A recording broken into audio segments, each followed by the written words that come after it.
Una po sa ating mga balita, pinalawak pa ng pamahalaan ang pamamahagi ng cash relief assistance sa mga PUV driver sa harap ng walang preno na taas presyo sa petrolyo. Sa katunayan, umarangkada na ang distribusyon ng tulong pinansyal sa tricycle driver sa labas ng Metro Manila.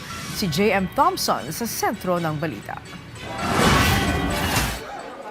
Tuloy-tuloy ang pamamahagi ng 5,000 cash assistance sa May Kawayan, Bulacan Sports Complex para sa mga tricycle drivers. Kaninang umaga, nauna nang nakakuha ang first batch ng mga driver at ngayong tanghali na magtatagal hanggang hapon, hindi pa rin tumitigil ang DSWD katuwang ang local government unit para sa pamamahagi ng ayuda.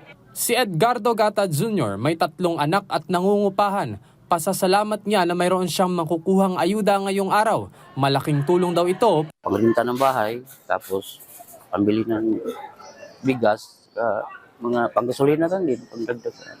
Ngayong araw, April 8, sinimula ng cash relief assistance sa iba't ibang rehiyon para sa mga tricycle drivers na bahagi ng Cash Assistance to Individuals in Crisis Situation o AICS ng Department of Social Welfare and Development o DSWD. Makatatanggap ng ayuda ang mahigit sa 300,000 beripikadong tricycle driver mula sa iba't ibang rehiyon alinsunod sa ibinabang listahan ng lokal na pamahalaan.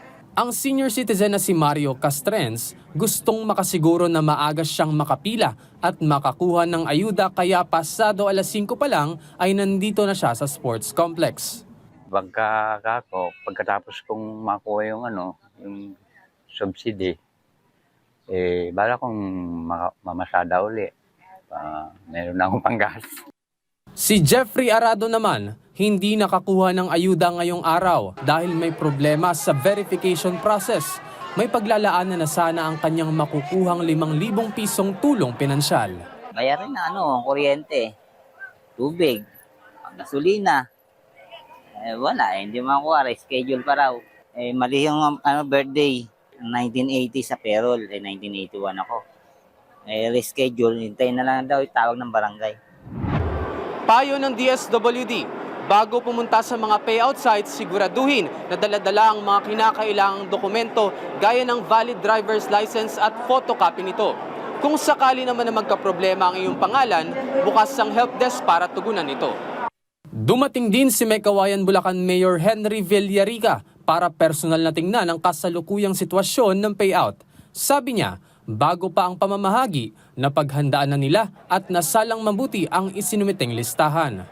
Yung mga problemang yan, pangkaraniwan na talaga nangyayari, pero yan ay maaagapan natin, inaayos natin ang ating listahan at kung may pagkukulang man, kung mayroong mali, ma-spelling o kaya yung tinatawag na middle name o kaya minsan may junior, minsan naman walang junior, lahat yan tutugunan natin.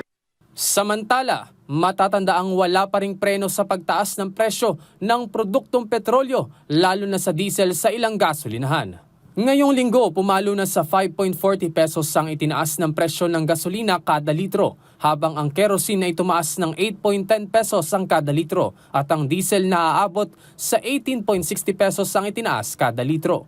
Patuloy namang pinaiigting ng pamahalaan ang pagbabantay sa mga nag-hoarding at profiteering upang masiguro ang patas na pagbili ng produktong petrolyo.